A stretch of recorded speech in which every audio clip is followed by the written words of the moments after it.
나라에 너무 폐를 많이 끼친 것 같아. 네, 단테가 피렌체에서 지금 살고 있습니다. 지금 이 소설에서 쓰고 있는 당시에는요.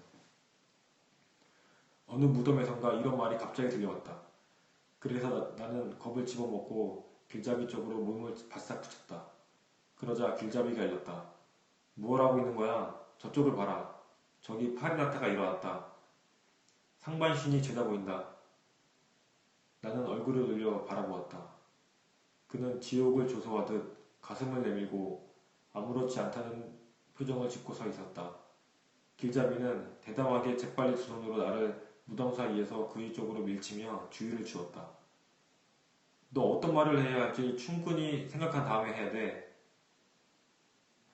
너무 가볍게 읽었네요. 너 어떤 말을 해야 할지를 충분히 생각한 다음에 해야 돼.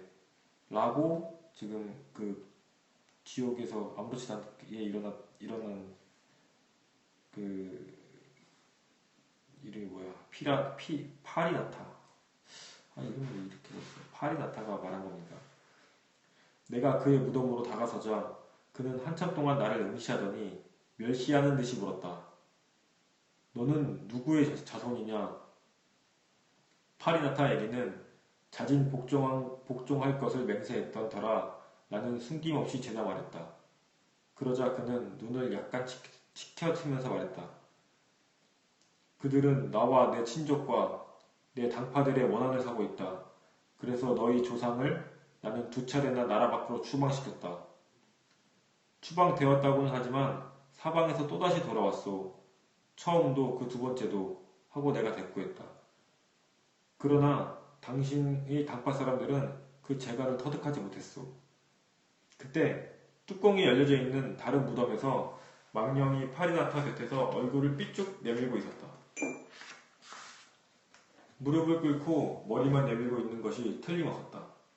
망령은 내 주위를 슬쩍 돌아보았다. 마치 다른 어떤 사람이 나와 함께 있지는 않을까 하고 살피는 것 같았으나 그러한 기대가 어긋났음을 울음 섞인 소리로 말했다. 만약 자네가 그 뛰어난 재주와 능력으로 이 장님의 감옥을 건너갈 수 있다면 내 아들은 어느 곳에 있나? 왜 자네 곁에 없나? 내가 대답했다. 나는 내 힘으로 온 것이 아니오. 저기 서 계신 분이 나를 안내해 주셨소. 그러나 대개 아들 구이도 군은 저 스승을 몹시 대단찮게 여겼소. 그 망령의 이름은 그의 말씨나 응보의 벌을 보고 나는 금세 알 수 있었으므로 이와 같은 자신을 갖고 답할 수가 있었던 것이다. 그러자 그는 갑자기 벌떡 일어나면서 큰 소리로 말했다. 자네 방금 뭐라 했지? 그럼 내 아들이 살아있지 않다는 말인가? 찬란한 햇빛이 다시 아들의 눈에 비치지 않는다는 말인가? 내가 미처 대답하기 전에 다소 망설이는 것을 눈치채자 그는 뒤로 자빠져 쓰러지더니 2번 다시 모습을 나타내지 않았다. 왜 나왔던 건가요, 이 사람은? 그러나 나를 이곳에 머물도록 간청하던 그 자는 얼굴색 하나 변하지 않고 머리나 눈동자까지도 움직이지 않았다. 그리고 다음 말을 계속 이어 이 파리나타가 말한 겁니다. 만약 내 당파의 사람들이 제 나라로 돌아올 재능을 갖고 있지 않다면 그것은 나로선 이 지옥의 밑바닥보다 더한 고통스러움이다. 그러나 이곳 지옥을 장악하고 있는 여왕 달의 얼굴에 불이 50번 켜지기 전에 너는 그 재능이라는 것이 얼마나 힘들고 고뇌스러운가를 절실히 느끼게 될 거야. 네가 지상의 낙원으로 다시 돌아간다면 좋겠는데 나에게 가르쳐다오. 무엇 때문에 그 피렌체 시민들은 내 친척과 친지들에게 그토록 가혹한 법을 거듭 내놓았는지. 그래서 내가 말했다. 아르비아 강을 온통 핏빛으로 물들인 그 학살과 폭행 때문에 피렌체 시민들은 신전에 그와 같이 굳게 맹세한 것이오. 그는 한숨을 내쉬면서 말했다. 관련자는 나 이외에도 있다. 그리고 물론 아무 까닭 없이 계획하고 그런 행위를 자행했던 것은 결코 아니다. 그러나 피렌체의 몰락이 대중의 의견으로 정해진 자리에서 전면으로 그것에 불찬성한 것은 그 그 자리에서 오직 나 하나밖에 없었다. 이게 그 지금 이 책을 쓰고 있는 당시에 그 단테의 사상이 들어있다고 했잖아요, 아까. 그죠? 이름이 다 어렵죠. 네.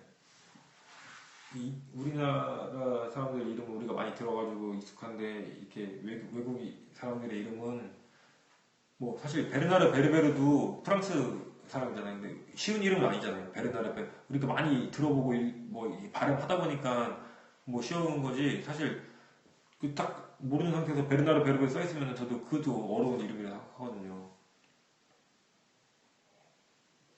물론 그 나라 사람들한테는 쉬운 이름이겠죠, 그게. 문화의 상대성은 이런 걸 말하는 것 같아요.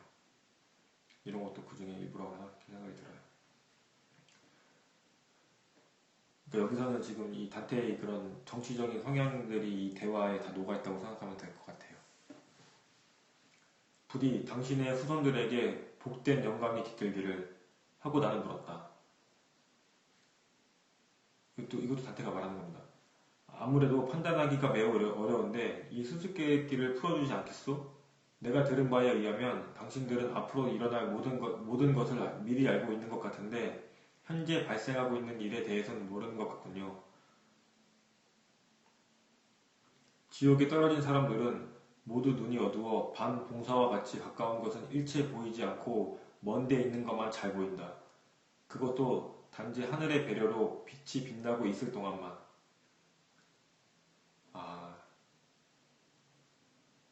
이거 갑자기 저는 딱 생각난 게 지옥에 있는 사람들이 멀리 있는 것을 보지만 가까이 있는 것을 보지 않는다. 이 말이 저는 이 단테가 뭔가 저희한테 지금 뭔가 말을 해준 것 같아요. 미래를 알 수 있는 것은 좋은 것이 아니다라는 말을 지금 이 구절에서 하는 것 같아요. 이게 무슨 말이냐면 이런 비유는 어떨까 보는데 전에 이런 말이 있었잖아요. 축구 경기를 하는데 우리나라랑 일본이랑 그리고 너무 좀 그 감정이 개입되니까 미국이랑 프랑스랑 축구를 하는데 미국이 프랑스를 2대 0으로 이기는 걸 알고 있어요. 그 상태에서 결과를 알고 있는 상태에서 축구를 보는 것과 결과를 모르고 축구를 보는 것 중에 어떤 게 재밌어요? 당연히 결과를 모르고 보는 게 더 재밌잖아요. 결과를 안다고 하면 그 재미는 있겠지만 그게 훨씬 반감되고 만약에 내가 그러니까 몇 살 때 몇 월 며칠에 죽는 걸 알고 내가 알아. 그럼 과연 나는 그 행복하게 그죠? 모르고 보는 게 재밌잖아요. 내가 언제 죽는 걸 알아. 내가 미래를 알아. 그러면 나는 내가 행복하게 살 수 있을까? 나는 지금 매우 행복한데 만약에 내가 일주일 뒤에 교통사고로 죽어. 근데 내가 그걸 알아. 그럼 나는 그 일주일 동안 나는 못 살 것 같아. 너무 가슴이 아프고 힘들어서. 그런 얘기를 사람들은 미래를 알고 싶어 하는 거지 하지만 정작 미래를 알게 되면 그것이 마냥 행복하지 않다는 것을 단테가 이 구절을 통해서 나한테 이 지옥에 있는 사람들이 미래만 보고 가까이 있는 것을 잘 보지 못한다는 이 구절을 통해서 그렇죠. 언제 죽는지 알면 그 삶에 긴장감이 없을 것 같아요. 재미가 없을 것 같고 또 무섭고 두렵고 그럴 것 같아요. 그래서 이 구절을 통해 하는 거라고 물론 아닐 수도 있지만 그 단테가 그런 생각으로 이 구절을 쓴 건 아닐 수도 있지만 저는 그런 생각이 문득 들었어요. 다시 한번 읽어볼게요. 지옥에 떨어진 사람들은 모두 눈이 어두워 밤 봉사와 같이 가까운 것은 일체 보이지 않고 먼 데 있는 것만 잘 보인다. 그것도 단지 하늘의 배려로 빛이 빛나고 있을 동안만. 맞습니다. 이건 사실 내가 이거 하면서 생각했던 게 좀 마음에 드는 구절 같은 게 있으면 좀 이렇게 포스트잇에 붙여놓으려고 생각했는데 지금 현재 이 방이 잘 안 쓰는 방이고 제가 내일 다시 그런 거를 준비를 좀 하고 있습니다. 일단 적어볼까요 살짝. 책은 아껴보는 게 아니라고 했어요.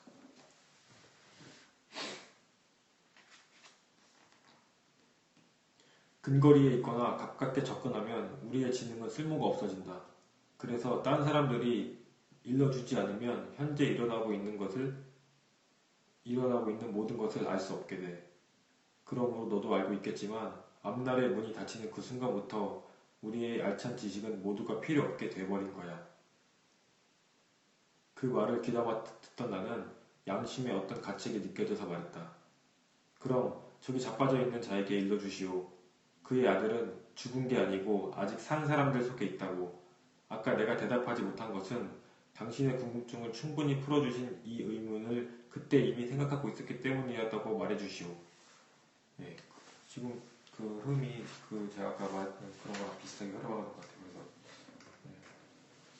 그때 스승이 나를 부르고 있었으므로 나는 재빨리 파리나타의 혼에게 그와 함께 있는 사람들이 누구냐고 물었다. 이곳에는 천여 명이 나와 함께 누워있다. 이 가운데는 프리드리히 2세도 있다. 프리드리히 2세는 여기 역주에 바로 밑에 역주가 있어요. 황제 프리드리히 2세의 강에서는 지옥편 13국에도 언급이 되어 있다. 그게 중요한 역주가 되네요. 그리고 추기경도 있고 나머지 사람에 대해서는 말하지 않겠다. 하고 그는 연기처럼 사라져버렸다. 나는 옛 시인 쪽으로 발걸음을 옮기면서 나에게 있어 불길한 파리나타의 말을 곰곰이 생각해 보았다. 스승은 길을 걸어가면서 나에게 물었다. 뭘 그처럼 고민하나? 나는 스승에게 흉금을 털어놓았다. 너는 지금 너에게 상당히 불길한 예언을 들었으니 그것을 잘 기억해 두거라 하며 현자는 나를 주의시켰다. 그러나 지금은 내 말을 잘 들어둬라 하고 손가락을 하늘로 쳐들어 저분의 눈은 모든 사물을 볼 수 있으니 너는 저분의 온화한 빛 앞에 설 때 저분으로부터 내 인생의 앞날에 대한 말을 들을 수 있을 거다. 그리고 스승은 왼쪽으로 발걸음을 옮겼다. 우리는 성벽에서 조금 떨어진 오솔길을 걷고 있었다. 그 오솔길은 골짜기로 이어지고 있었는데 골짜기에서 나는 퀴퀴한 냄새가 그 길에까지 풍기고 있었다. 제11곡 단테는 아나스타시우스의 무덤까지 걸어간다. 그곳에서 지옥의 특유한 악취에 무뎌질 때까지 기다리기로 하고 그 사이를 이용해서 베르길리우스로부터 지옥의 여러 구조와 분류에 대해서 자상한 설명을 듣는다. 돈놀이를 하여 거기에서 얻어진 손익으로 생계를 이어가는 것을 전업으로 삼고 있는 사람에 대해서 자해에 접촉되는 행위인가를 질문하자 베르겔리우스는 거기에 대해 상세한 설명을 늘어놓는다. 그리고 그들은 제7호로 간다. 이게 여기까지가 제11곡의 설명이었고요. 배터리가 없어서 저전용 모드 넘어갔습니다. 깨어진 큰 바위와 작은 조약돌로 삥 둘러싸여진 높다란 낭떠러지 끝에 이르니 그 아래에는 눈뜨고 볼 수 없는 비참한 광경들이 있었다. 그곳 지옥의 맨 밑바닥에서 내뿜고 있는 너무나 심한 악취를 참다 못하여 우리는 무덤 위 비석 뒤로 몸을 피했다. 보니 거기에 글이 새겨져 있었다. 포티누스에 이끌려 올바른 길에서 이탈된 교황 아나스타시우스를 이곳에 묻는다. 이게 써있는 거고 이제 대화입니다. 우선 이 심한 악취의 참기 어려운 고통이 덜해질 때까지 아래쪽으로 내려가겠다는 생각을 조금 늦추는 게 좋겠군 하고 스승이 말했다. 그래서 내가 한마디 했다. 모처럼의 시간을 값없이 보낸다는 것은 아까우니 스승님께서 좋은 수를 생각해 주십시오. 그러자 나도 그렇게 할 참으로 생각 중이야. 자존심 싸움이 시작됐죠. 아들아 하고 스승이 말하기 시작했다. 이 바위 골짜기에는 내가 이미 보았던 것과 똑같은 세 개의 옥이 밑으로 내려가면서 점차 좁아져 간다. 옥마다 저주받은 망자들로 가득 차 있다. 나중에 볼 때에 이해가 빨리 되도록 지금 그 자들이 그곳에 갇히게 된 동기와 어떻게 하고 있는지를 들어보아라. 지옥의 구조에 대해서 설명을 한다고 아까 그 줄거리에 설명을 했죠. 하늘이 벌하는 모든 죄악. 근데 오늘은 어저께 첫 방송하고 두 번째 방송에까지는 손시렵다 후님이라는 분이 저랑 또 대화 상대를 해주셔서 재밌었는데 제가 어저께 방송을 안 했더니 오늘은 안 오시나 봅니다. 그래도 갬플 브레이커 분이 계셔서 외롭진 않네요. 하늘이 벌하는 모든 죄악의 궁극적 목적은 그것을 절대적으로 부정하는 데에 있다. 그러한 목적을 악덕이나 거짓으로서 꾸미기 때문에 남에게 폐가 미치는 것이다. 더구나 사기는 인간의 계획적인 악덕이므로 특히 신의 노여움을 받는다. 그런 만큼 인간을 속인 자는 지옥 아래쪽에서 그만큼 심한 고통을 감수해야 하는 것이다. 맨 첫 옥에는 폭력으로 사람을 해친 사람들이 가득 차 있다. 그나마 폭력으로 사람을 해친 자가 이제 가장 좀 가벼운 죄를 짓는다는 거네요.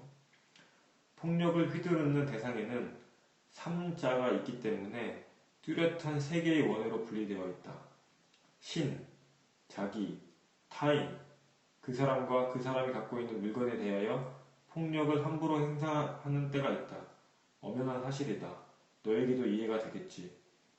폭력을 휘둘러서 남을 죽이거나 중상을 입히거나 타인이 가지고 있는 물건을 불태우거나 파괴하거나 가로채거나 하는 자가 있는데 살인자나 사전에 계획적으로 범죄를 저지른 자, 파괴나 노략질을 일삼는 자는 모두 이 제1원에서 죄에 따라 벌을 받는다.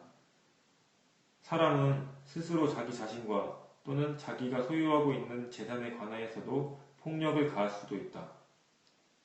그렇기 때문에 현세에서 자살하는 자, 노름으로 재산을 몽땅 털어버리는 자는 편안하고 즐거워야 할 곳에 와서 참회와 슬픔의 눈물로 시간을 보내야 하고 제2원에 와서는 아무런 보람도 찾지 못한 채 결국 후회를 해야만 된다. 하느님에 대해서 폭력을 자행하는 경우도 있다. 마음속으로 신의 위대함을 부정하고 모독하여 자연과 신의 지혜로움을 경멸하는 행위가 바로 그것에 해당한다. 그렇기 때문에 가장 좁은 원에서 소돔 남색자이며 카오르사 고리 대금업자이며 소돔이 남색자라는 뜻이고 카오르사가 고리 대금업자라는 뜻인 것 같아요. 가로에 즉 써있는 게 설명해 주는 것 같은데 마음으로 신을 멸시하고 신을 모독한 자에게 지워지지 않는 낙인이 찍히게 되는 것이다. 사기의 행각은 반드시 양심의 가책을 받는 것이지만 인간은 자기를 믿고 신용하여 주는 사람이거나 자기를 신용해 주지 않는 사람을 모두 속일 수가 있다. 이 후자의 경우에는 인간은 본래의 사랑과 인연을 단절시킬 뿐이다.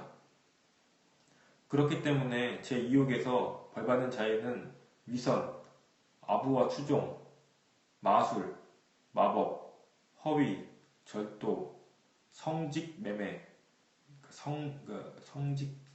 성직매매, 뚜쟁이, 오리 및 이것과 비슷한 추잡한 자들이 있다. 그러나 전자는 인간 본래의 사랑뿐만이 아니라 인간관계에서 심리적으로 맺어진 특별한 사랑마저도 배신하고 망각해버리는 것이다. 그러므로 우주의 중심인 악마 대왕이 지배하는 가장 작은 옥에서 배신자들은 죄와 앞날의 영혼에 있어 양심의 가책으로 인해 심한 고통을 받고 있다. 이게 굉장히 어려운 게 쓴 것 같아요. 왜 번역을 어렵게 한 건지 아니면 책 자체가 이 원서가 어려운 건지 모르는데 뭐랄까 좀 대화체로 써서 그나마 조금 이해가 쉽게 되는 부분도 있는데 주제나 이런 자체가 좀 어려운 것 같아요. 그죠? 쉽게 머릿속에 들어오지 않아요. 이거 소리가 들려도. 네. 그렇죠. 네. 너무 어려운 책이죠. 이게 어려워요. 이게 그냥 저도 이렇게 방송에 힘을 빌려서 이렇게 대화하면서 조금씩 쉬면서 읽지 않으면 금방 질리고 저도 이렇게 진득하게 앉아서 읽는 스타일은 못 되기 때문에 예, 굉장히 읽기 어려운 책이에요. 이게 근데 저는 읽어보려고 해요. 어려워도 이 책에서 이 책 말고 이 리딩으로 리드하라는 책에서 읽어보면 두뇌가 변화된다. 인문 고전을 읽으면 두뇌가 혁신이 된다. 그리고 무슨 내용인지 몰라도 뇌가 알아서 뭐 정리를 해준다. 뭐 이런 내용이 나오거든요. 과연 제가 이 책을 읽고 아니면 이 책을 포함한 여러 권의 인문 고전을 읽으면서 제 뇌가 어떻게 발달될지 발달이 되고 발전이 돼서 어떻게 변할지 저도 궁금하네요. 뭐 변하지 않는다고 해도 이 책 자체는 해가 되는 건 아니니까.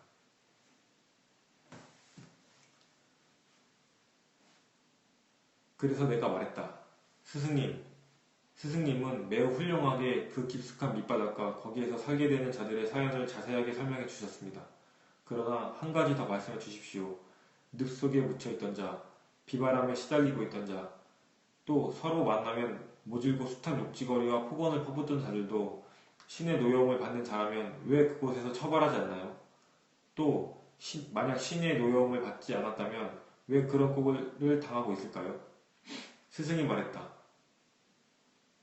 그쵸, 얘는 궁금할 수도 있지. 그게 그게 처벌이 아니라 이 단체가 생각하는 처벌은 또 거기서도 또 죽인다거나 뭐 그런 거지. 이렇게 서로 욕하고 이런 거는 처벌이라고 생각하지 않을 수도 있지. 하지만 스승이 말했죠. 왜 그렇게 어리석은 말을 하느냐? 평소에 내 머리는 그렇게 둔하지 않았는데 무슨 딴 생각이라도 하고 있느냐? 너는 윤리학을 배우지 못하였느냐? 분명히 네 책에는 하늘이 용납치 못할 세 가지 종류의 논술이 있을 것이다. 방종과 사학과 반미치광이의 수성이 바로 그것에 해당되는데, 방종은 신에 대한 죄로서는 가벼운 것이므로 그만큼 벌의 대가도 대수롭지 않게 끝난다.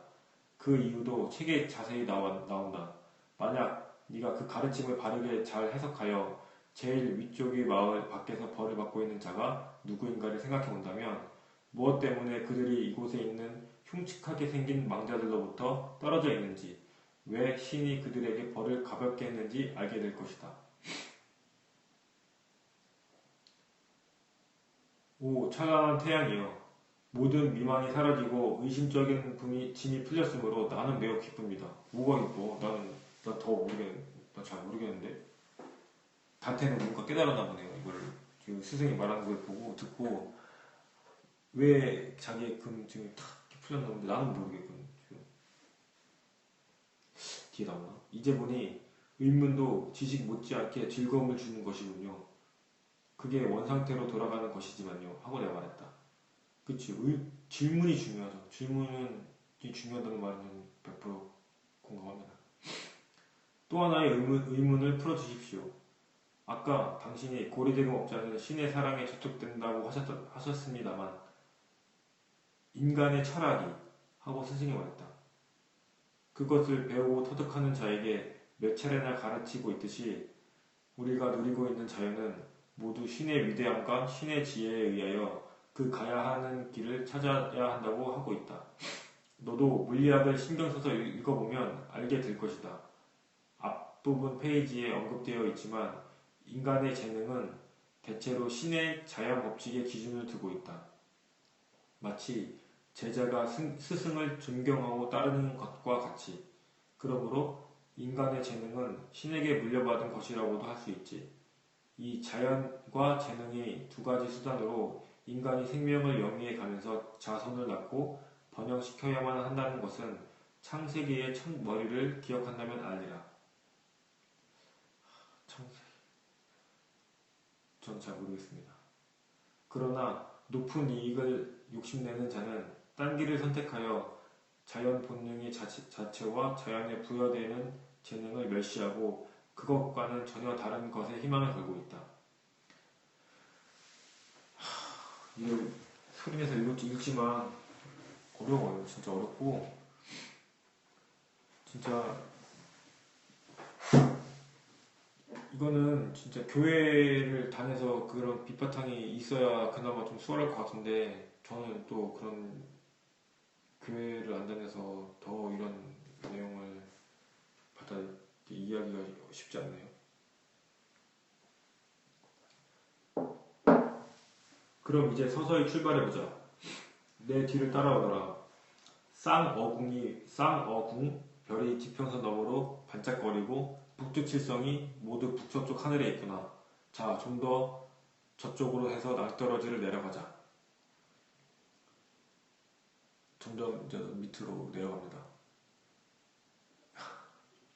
그쵸? 어렵죠? 진짜 어려워요. 이게 읽으면서도 단어 하나하나 단어의 뜻은 알겠는데 그게 이제 그 한 문장이 되고 대화가 되고 한 문단이 되면서 무슨 말인지 잘 모르겠어. 그냥 이게 굉장히 좀 많은 것을 함축하고 그 약간 비꼬는 듯한 느낌, 비꼬아서 설명을 하는 그런 비꼬내야 돼요. 한번 꼬아서 내용을 넣었다, 함축적인 내용을 넣었다고는 생각이 드는데 그래서 이게 굉장히 인문 고전 중에 뭐 그런 최고봉이라는 말이 듣나? 제가 다른 인문 고전 읽었을 때는 좀 재밌었거든요. 그 소크라테스의 변명이라는 책이 있는데 그 책은 좀 재밌게 읽었어요. 그 소크라테스가 그 막 감옥에 가고 아니면 감옥에 가기 전에 그 제자들하고 얘기하고 이런 대화를 쓴 책인데 그 책은 좀 재밌었거든요. 약간 말장난도 섞여 있긴 한데 이거보다 훨씬 좀 이해도 명료하고 생각하게 되는 부분도 많이 있어서 그 책은 또 분량도 좀 작고 이거보다 훨씬 그래서 재밌게 읽었는데 요 단테의 신곡은 굉장히 어렵네요. 저한테는. 하지만 전 끝까지 읽겠습니다. 제12곡 험난한 절벽으로 내려가는 길 입구에 괴물인 미노타우로스. 이 미노타우로스는 우두인신이라는 건 여기 한자가 되어 있는데 머리는 소고 몸은 인간. 그러니까 머리가 소인 그 우리가 많이 봤죠 어디서 누워 버티고 있다. 그 괴물이 만약 괴로운 듯이 신음하고 성난 표정으로 버둥거리고 있는 사이에 단테는 숲속에 나 있는 좁다란 길로 내려간다. 절벽 밑에는 평탄한 벌판을 에워싸고 있는 널따란 구멍이 보인다. 켄타우로스는 반인 반마라고 한자가 써있는데 반은 인간 반은 말. 이것도 많이 봤잖아요 우리 영화나 이런 데서. 켄타우로스의 한떼들이 화살을 겨냥하고 다가온다. 베르겔리우스가 그 무리들을 설득시켜서 그 가운데 한 마리인 네소스에게 안내를 부탁한다. 붉은 피가 강물을 이루고 있다. 이 강이 제7옥에 있는 세 개의 원 중에서 제1원이다. 이 미노타우로스나 켄타우로스 이거를 단테가 만든 게 아니라 그전에 있던 거를 여기서 이렇게 넣은 거겠죠 단테가? 단테가 창조한 건 아닐 거 아니야. 지금 이런 미노타우로스나 켄타우로스를 저도 그거 잘 모르겠어요. 이제 12곡의 본문입니다. 절벽을 내려가려고 우리가 오고 있는 것은 너무도 험난하였고 더욱이 거기에 있는 것들은 보지 않으려 해도 자연히 보게 되는 괴물들이었다.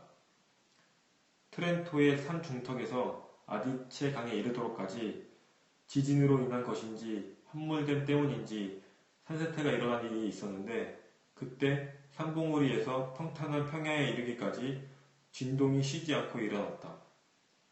커다란 바위가 아무렇게나 부서지고 돌이 하늘을 나르면서 그것으로 말미암아 길이 위에서 아래까지 겨우 명맥을 이루고 있었는데 이 계곡으로 내려가는 길 모양이 바로 그것과 같았다. 뭐라고 같았어?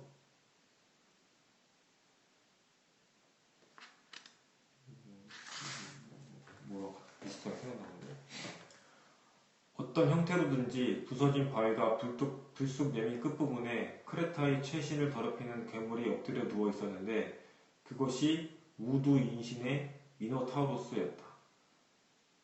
괴물은 우리를 발견하자 가슴속에 분노를 간직한 사람처럼 제가 제 몸을 물어뜯었다. 스승은 그 괴물을 향해 큰 소리로 말했다. 너는 현세에서 너를 살해한 아테네 대공이 여기에 오고 있는 줄 알았더냐? 어서 물러가거라, 짐승놈아. 이분은 내 누이한테 어떤 가르침을 받고 온 게 아니다. 너희들이 어떤 형태로 죄에 대한 벌을 받고 있는지를 견학하러 온 사람이다. 몸에 여러 곳에 상처를 입고 있는 황소가 제대로 걷지도 못하고 이리저리 비실거리듯 이 미노타우루스가 비실거리는 모양도 그것과 진비 없었다. 스승은 잽싸게 눈치를 채고 곧 말했다. 어서 바위 틈새로 뛰어가라. 저놈이 날뛰고 있는 사이에 빨리 밑으로 내려가거라. 이렇게 해서 우리는 바위 조각이 아무렇게나 뒹굴고 있는 샛길을 빠져나갔는데 그 바위의 조각들이 내가 서 있는 발밑에서 나의 체중으로 인하여 이따금씩 무너지며 움직거렸다. 아, 근데 궁금한 게 이 방에 어떻게 들어왔어요? 지금 제가 이 방송을 하는 거를 거의 방송한 지 몇 분 만에 들어오시잖아요. 갬플 브레이커님이. 근데 어떻게 알고 들어와요? 갑자기 궁금해졌어요. 뭐 이렇게 보다가 우연히 들어온 거예요? 첫날이나 둘째 날도 방송한 지 얼마 안 돼서 한 분이 들어오셔서 이렇게 대화를 했었거든요. 제가 아프리카를 잘 하는 게 잘 보고 이렇게 시청하는 그게 아니어서 잘 몰라요, 책 시스템을. 아, 그냥 책을 검색하더니 있길래 들어왔어요.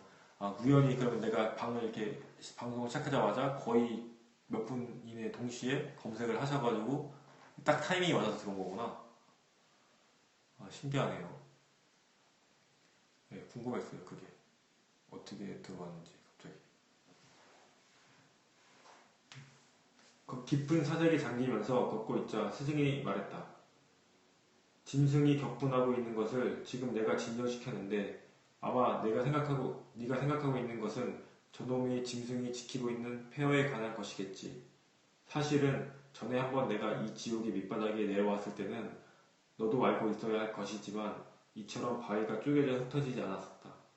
내가 내린 판단이 옳은 것이라면 주 그리스도가 이곳 제1옥으로 내려오셔서 악마 대왕으로부터 림보의 영혼들을 빼내러 오시기 바로 직전에 이 심한 악취를 풍기는 깊은 강은 이곳저곳에서 몹시 진동했던 것이다.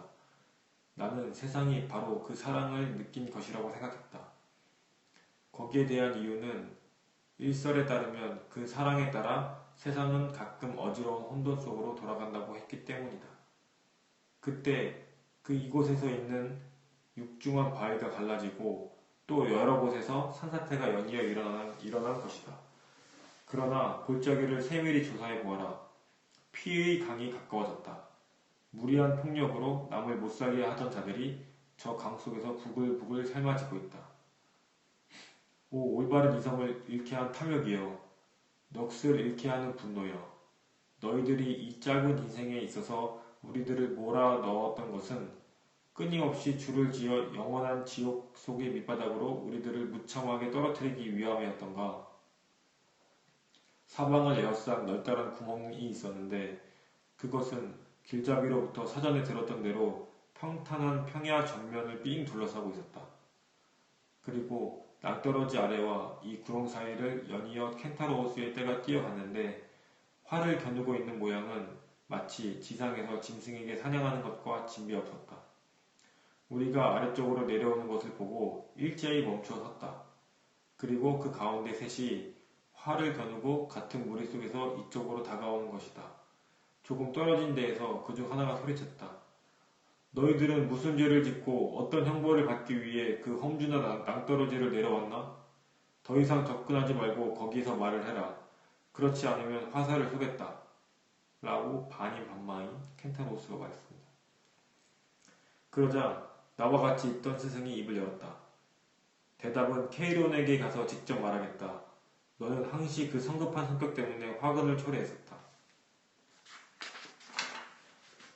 그리고 스승은 나의 어깨를 다정히 짚으면서 말했다. 저것이 아름다운 데이아네이라에 미쳐서 죽은 네소스인데 바로 자기 손으로 원수를 갚았다.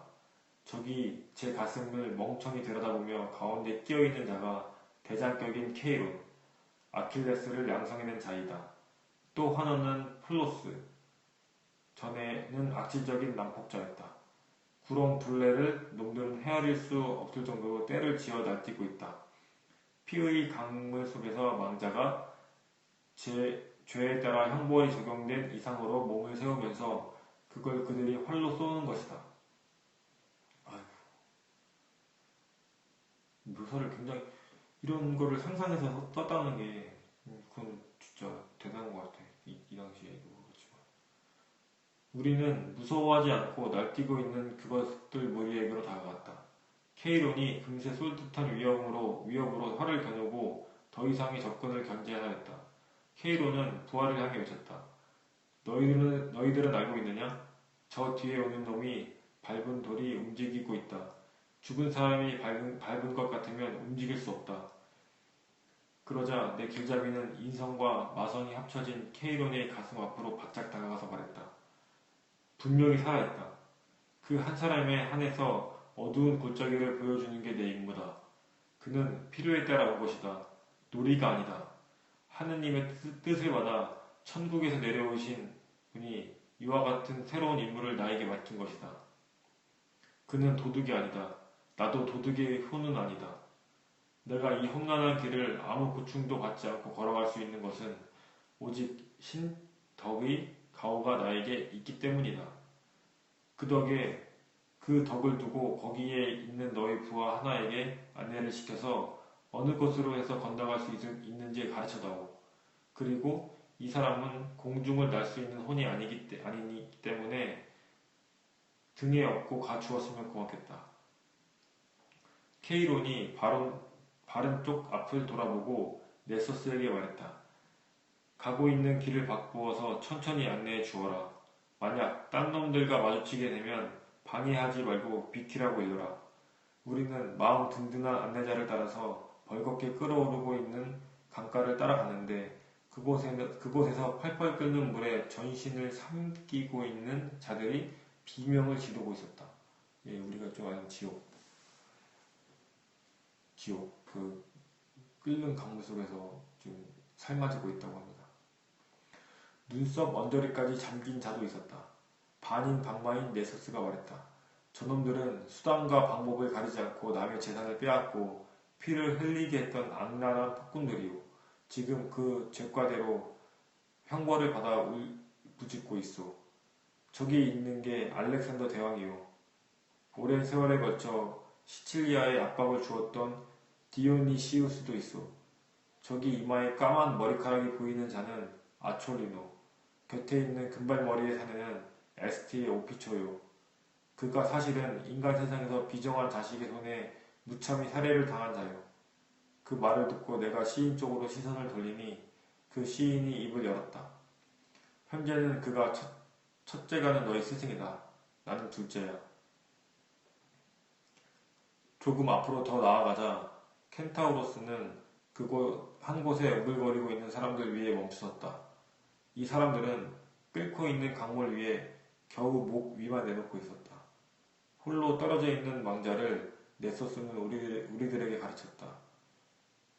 저자는 주위 스라에서 심장을 찔렀으며 아직도 그의 피는 템스강을 흐르고 있다. 잇따라 강물 위에 머리와 가슴을 온통 드러낸 사람들이 보였는데 그들 가운데는 내가 알고 있는 자들도 상당히 많았다.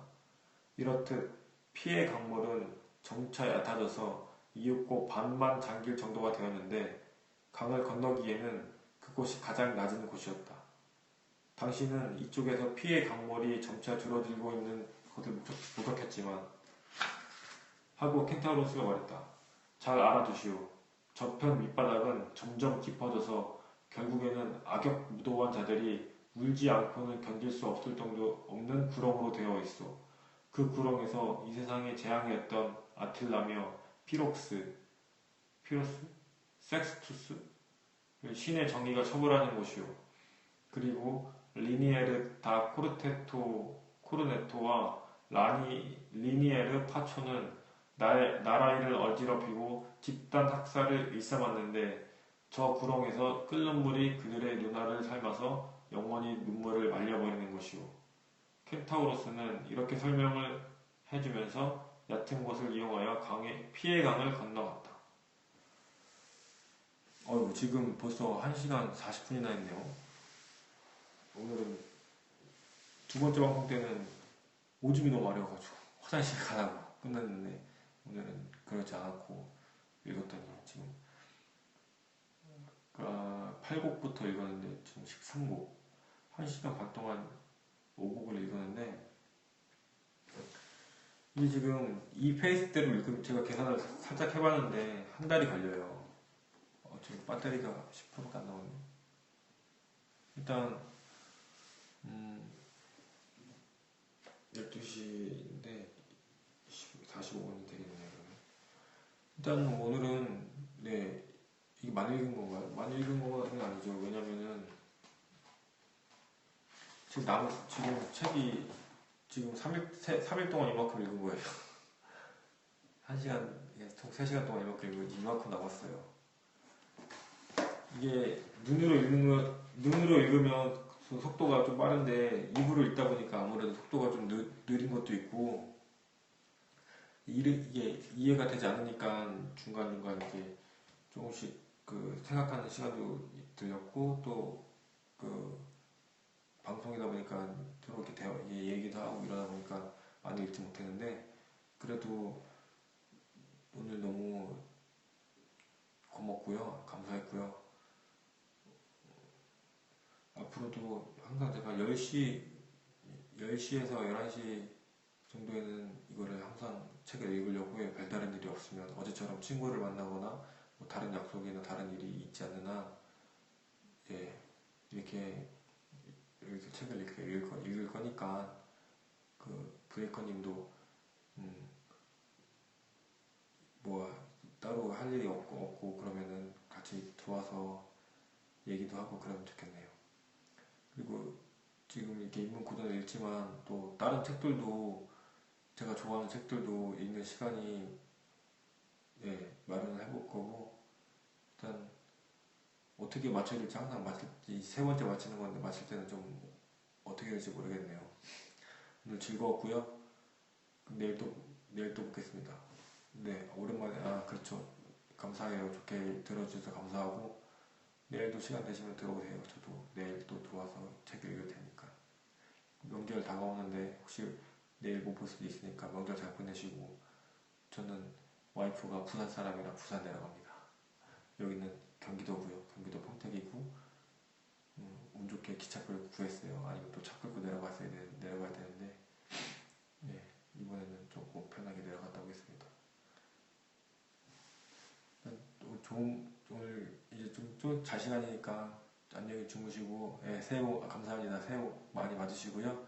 하시는 일 다 잘 되길 빌고 고등학생이시니까 가장 인생에서 가장 빛나는 때잖아요. 친구들과 좋은 추억 많이 만드시고 열심히 주어진 일 열심히 하시면 나중에는 다 좋은 추억이 됩니다. 감사합니다. 안녕히 주무세요. 그만 갈게요. 정지.